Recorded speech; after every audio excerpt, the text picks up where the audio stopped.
La literatura contemporánea se origina con la Segunda Guerra Mundial, rompe con la manera de escritura en los movimientos literarios anteriores. La literatura contemporánea surge en el siglo XX y sigue vigente hasta nuestros días. Tiene como características que aborda temas como las revueltas sociales, la filosofía, la ciencia ficción, el psicoanálisis, problemas psicológicos, sexuales, familiares, etc.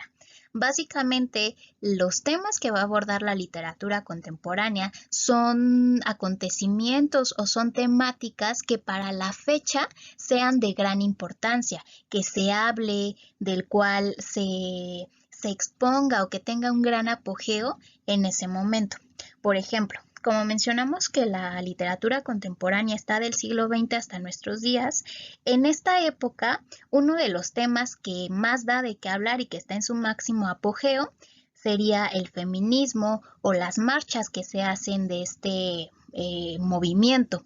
Y justo si reflejáramos eso en una novela, pues plantearíamos cómo se está llevando a cabo ese tema. Básicamente, esos temas son los que aborda la literatura contemporánea, pero pues de acuerdo a su época y el esplendor que tenga esa temática en ese tiempo. También encontramos que dentro de la literatura contemporánea, lo más importante o el texto que más se redacta es la novela. Esta novela básicamente hace un reflejo de la vida y en muchas ocasiones combina los elementos de la realidad con lo fantasioso o con lo maravilloso.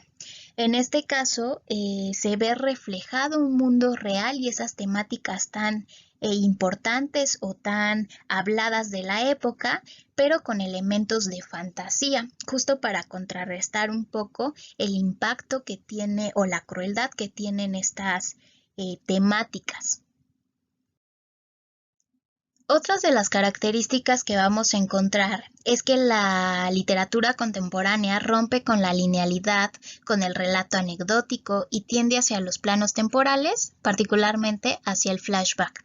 En este caso, esto se refiere a que en una historia o en una novela que se cree en la época contemporánea, no vamos a tener un relato como al que estamos acostumbrados de inicio a fin. En este caso podemos encontrar que a mitad de la historia el personaje recuerde algún momento de la infancia o de la adolescencia y en lugar de continuar con el relato normal, regresamos a ese momento, a ese recuerdo. Una vez que termine el recuerdo, volvemos al punto original donde estaba la historia. Eso se refiere a romper la linealidad o hacia el flashback que podemos encontrar en la historia. O también en algunos casos podemos encontrar novelas que en lugar de comenzar, valga la redundancia, con el inicio, comienza con el final.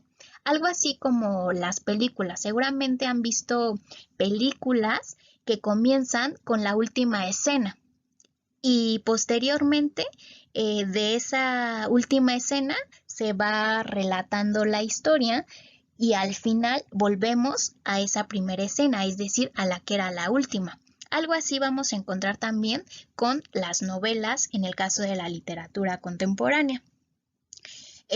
Vamos a encontrar un lenguaje común y corriente. Básicamente se va a utilizar el lenguaje que la sociedad emplee en ese momento. Generalmente es un lenguaje coloquial.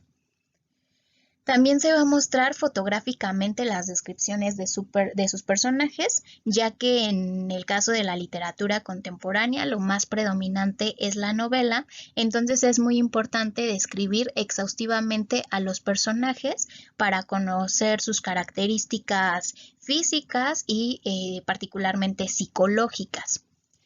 Se crean contextos imaginarios, pero que en algún momento pueden ser realidad. Esto lo vemos particularmente reflejado con un movimiento que surge a la par de la literatura contemporánea que se llama realismo mágico, que lo analizaremos en videos posteriores. Dentro de las obras representativas encontramos Pedro Páramo, texto escrito por Juan Rulfo, La Feria de Juan José Arriola y Rayuela de Julio Cortázar. Y dentro de los autores representativos Tenemos principalmente en México a José Agustín, a Elena Poniatowska. Bueno, cabe aclarar que Elena Poniatowska tiene tanto la nacionalidad mexicana como francesa, pero nosotros la vamos a incorporar a los representantes de la literatura contemporánea mexicana. Otro también mexicano es Carlos Fuentes, Juan Rulfo y Juan José Arriola. En Argentina tenemos como representante a Julio Cortázar.